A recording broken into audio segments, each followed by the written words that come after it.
Liberté et responsabilité. Tel a été le titre d'une leçon de philosophie en classe de terminale. La seule leçon que j'ai d'ailleurs aimée, que j'ai retenue jusqu'à aujourd'hui.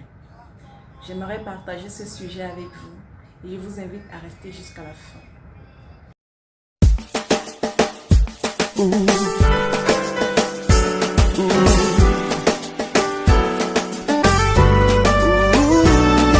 Salut à tous et bienvenue sur votre chaîne de partage et d'édification. Je suis Sorel B et je partage avec vous sur cette chaîne les enseignements que je reçois du Seigneur au quotidien, me basant sur la parole de Dieu et la Bible, sur ma vie personnelle et sur la vie des autres. Pour aujourd'hui, j'aimerais vous entretenir sur le thème liberté et responsabilité.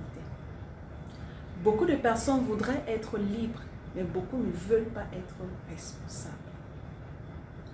Libres de prendre des décisions, libres de prendre de propres choix, libres de faire ce que l'on veut, mais pas à mesure d'assumer les conséquences.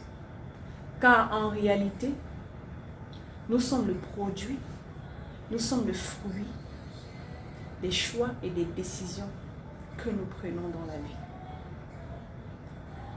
Le Seigneur nous a créés libres, certes, mais sauf que l'on ne peut être réellement libre que si nous sommes en Christ. Parce que la Bible dit que c'est pour la liberté que Christ nous a affranchis. Alors, ceux qui ne veulent pas être avec Christ ne sont pas nécessairement libres, ils sont esclaves. Ils se disent libres, ils veulent faire des choses parce qu'ils veulent faire des choses comme ils veulent, parce qu'ils veulent agir comme ils veulent. Ils se disent que être chrétien, c'est être coincé, c'est être enfermé. Mais ce qu'ils ignorent, c'est que dans cette liberté, dans ce qu'ils appellent liberté, ils sont plutôt esclaves. Esclaves du péché, esclaves du monde, esclaves des systèmes de pensée de ce monde. Parce que ils suivent le monde, ils suivent la tendance, ils suivent la mode. Alors ils se disent être libres. Lorsque la parole de Dieu nous donne des instructions et nous dit de fuir le péché, de ne pas mentir, de ne pas voler, beaucoup ignorent que c'est d'abord pour leur propre bien que le Seigneur nous recommande. C'est d'abord pour notre propre bien que le Seigneur nous recommande de ne pas faire ci, de ne pas faire ça, ou de faire ci, de faire ça. Oui, parce que Dieu sait que les conséquences peuvent être très néfastes pour nous. Le Seigneur pardonne du péché, mais les conséquences peuvent être demeurées. Les conséquences peuvent nous suivre toute notre vie. J'aimerais prendre des exemples.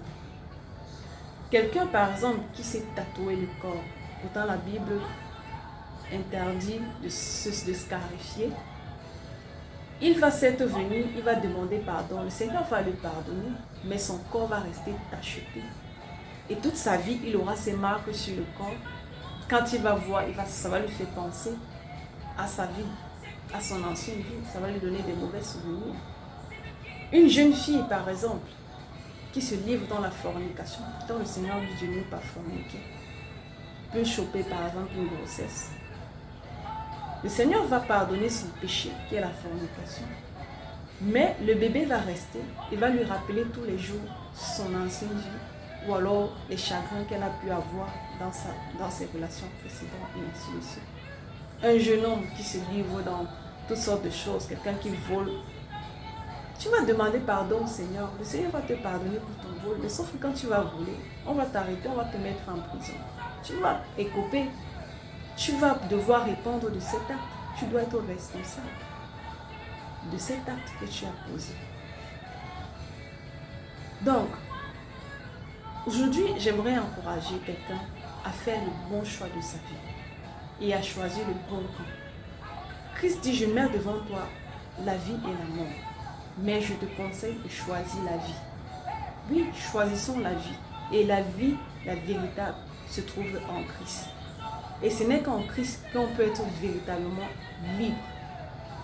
Oui, parce que tant qu'on vit selon le monde, tant qu'on vit selon les systèmes de pensée de ce monde.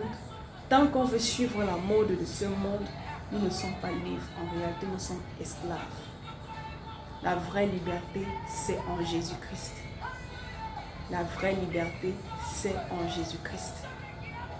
Alors, je te conseille de choisir Jésus. Je te conseille de faire le choix décisif de ta vie. Le choix qui va te propulser, qui va changer ta destinée.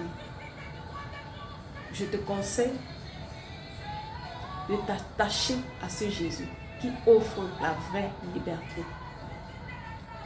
Il y a quelques années, il y a plusieurs années, si l'on peut dire, j'ai été jeune, j'ai été petit. Je ne le connaissais pas. Mais lorsque j'ai fait sa rencontre, ma vie a totalement changé. Je puis vous rassurer, lorsque vous marchez selon les voies de Christ, selon que la parole de Dieu vous enseigne, vous recommande, vous ne pouvez être que fiers. Parce que je peux dire que par la grâce de Dieu, l'ayant reçu très jeune, à un âge vraiment délicat, il m'a donné la grâce d'être épargné de beaucoup de fléaux qui minent notre jeunesse aujourd'hui. Et aujourd'hui, je peux dire, je ne regrette rien de mon passé. Je ne regrette pas ma vie, je ne regrette pas mon passé, parce que Christ m'a préservé de beaucoup de choses. Et je veux te dire, il n'est pas tard pour toi de faire le bon choix. Il n'est pas tard pour toi de décider de revenir à Christ, de choisir la vraie vie, la vraie liberté. Il n'est pas tard pour toi de faire le choix décisif de ta vie. Le choix qui te donnera accès au salut. Le salut sur tous les plans, dans tout le sens du terme. La vie éternelle, la vraie joie, la vraie paix, l'amour vrai et tout ce qui va avec. Alors, sois libre. Sois libre en Christ et il ne te sera pas difficile. Ou alors, tu ne pourras pas avoir des conséquences négatives. Tu n'auras que des conséquences positives. Tu n'auras que des bons fruits, des bons résultats. Et tu pourras en être fier. Tu pourras assumer pleinement ce choix. Parce que Christ t'aura transformé. Christ aura fait de toi un être nouveau et un être meilleur. Que le Seigneur te bénisse et à très bientôt pour une prochaine vidéo. Ciao, ciao.